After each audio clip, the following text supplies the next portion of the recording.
Hello. Now, honestly, this season of anime is one of the craziest seasons we ever had. Like, there are so many shows that are currently airing or continuing to air, and the sequels and new shows, and it's totally insane. But there is one show that I was extremely hyped about, but that no one seems to be talking about, and that is the, technically, second season of Rascal Doesn't Dream of Bunny Girl Senpai. Now, when this show first came out in whatever, it was extremely popular, and the main heroine, the waifu of the show, Mai Sakurajima, is still one of the most popular waifus till this day. But with every single sequel, it seems that the popularity has been diminishing. So much so that, like, I don't see anyone discussing the newest season. And check this out now, by the way. This newest season is as good as the first one. So if you're already a fan of Rascal Doesn't Dream of insert a name for a girl that's kind of sus when you say it out loud, it's actually really wholesome, then you know that there probably is a new season coming out. Or maybe you don't, and now you know, and you will probably go watch it because you know the series is amazing. But if you don't know, the Rascal Doesn't Dream of, it's set in this world that once people get into puberty, they may or may not develop something that's called puberty syndrome. Now, basically, puberty syndrome is a supernatural ability, not in kind of a superhero way, but like maybe you switch bodies with somebody you care about, maybe you can be seen by others. It's basically almost always a hindrance. And our main character named Sakuta has the, I guess, ability to synchronize with other people's abilities. Basically, he always gets roped into other people's puberty syndrome, and he is basically the only one who is able to solve their problems. And now, that puberty syndrome is basically just a backdrop, just a reason, like a manifestation of a character's fears and worries, which you can then, you know, explore and solve. The very first arc about the Bunny Girl Senpai with Mai Sakurajima, it's basically like a really cool, short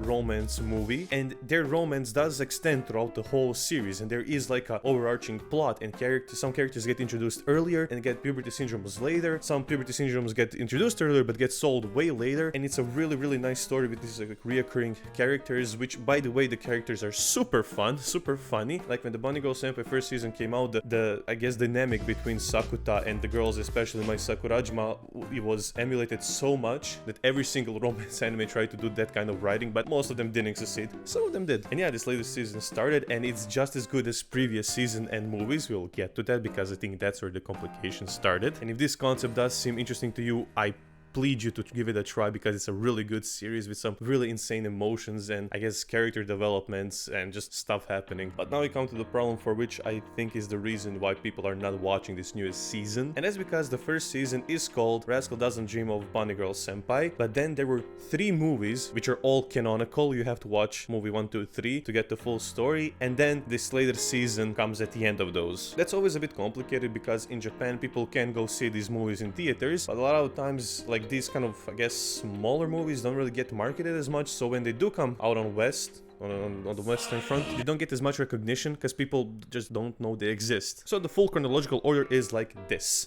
You start off with Rascal Doesn't Dream of Bunny Girl Senpai, then you have 3 movies, first of which is Rascal Doesn't Dream of a Dreaming Girl, then you have Rascal Doesn't Dream of a Sister Venturing Out, then you have Rascal Doesn't Dream of a Knapsack Kid, and finally you have this season, which is Rascal Doesn't Dream of a Santa Claus. This series was originally a light novel series, and there is one more final volume that needs to come out, and as far as I know, this season will go all the way up to the final volume that's currently released, so I'm guessing this is gonna like catch us up to the current light novel volumes, and then we'll get one more final movie to kind of end the series, which I hope it happens because it's like 1 volume, 1 arc. It's pretty cool. But yeah, I love the series. I'm really enjoying the newest season. Nobody is freaking talking about it, so that's kind of sad. So yeah, I implore you to please go and watch it, and yeah, leave a like and see you in another video.